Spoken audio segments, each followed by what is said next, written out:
Now, let's get started.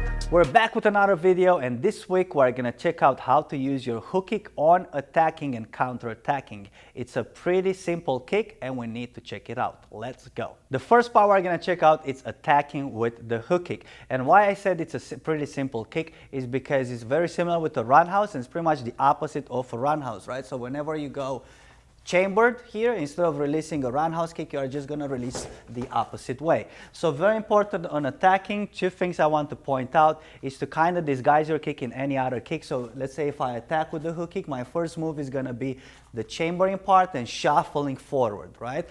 And the chamber part, it can look it like, and besides that, if you chamber the right way, the standard way, actually, you are going to be able to disguise it and also be able to actually change it in a different kick based on what your opponent is doing. So let's say from here, I see that the hook might not work if she has the arms down or anything like that, and maybe I go with another kick from there, okay? But let's discuss strictly the hook kick. So chambering the right way, and the second point I wanted to check out here and to actually touch was the shuffle part. You are attacking, so you need to catch up on distance, right? Like, because the regular distance will be somewhere over here. If you do it on the spot, you're not going to be able to reach it, and there's no point in you just throwing a kick right here because you can get countered right away. Okay, that's actually a huge mistake that you could do. So what you want to do if you are using it on the attacking, make sure you shuffle forward, chamber, and then you are going to release it. And it works more like this. One, okay? Another thing you want to focus on with the hook kick is getting offline with it, all right?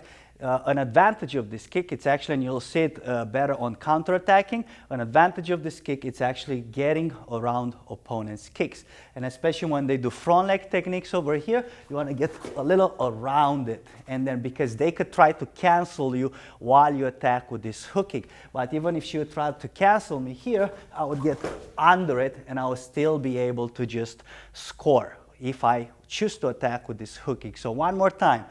Focus on chambering the right way, disguising it in the regular standard chamber. Make sure you shuffle on it and you catch up on distance, and then make sure you get a little offline in order to land it. So I'm going to go around it and you're just going to land right there.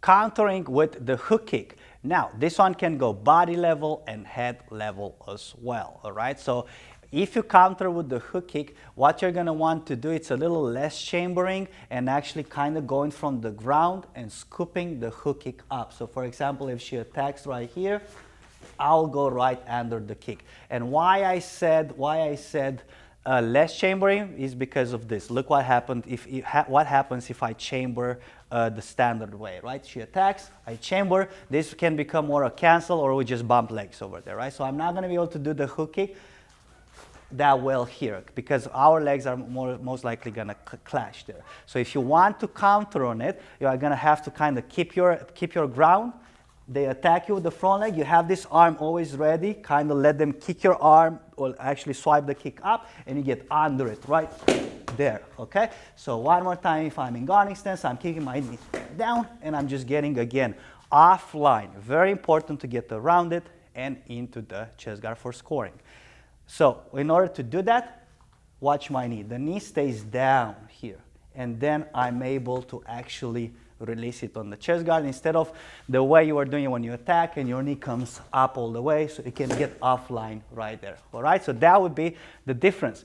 And especially if you go head level, and the same here. But here is going to be important to actually lean back, all right? And very important to lean back was even on the body level as well, okay? So you notice that when she comes here, my body goes away, and then I'm trying to get it there, okay? The same here on the head level. So she comes in, and then you are going to try to touch the helmet right all the way, okay? So one more time here, my arm is active, I lean, and I'm trying to get over the helmet and actually on the helmet to actually score the 3 points I need for the hook kick.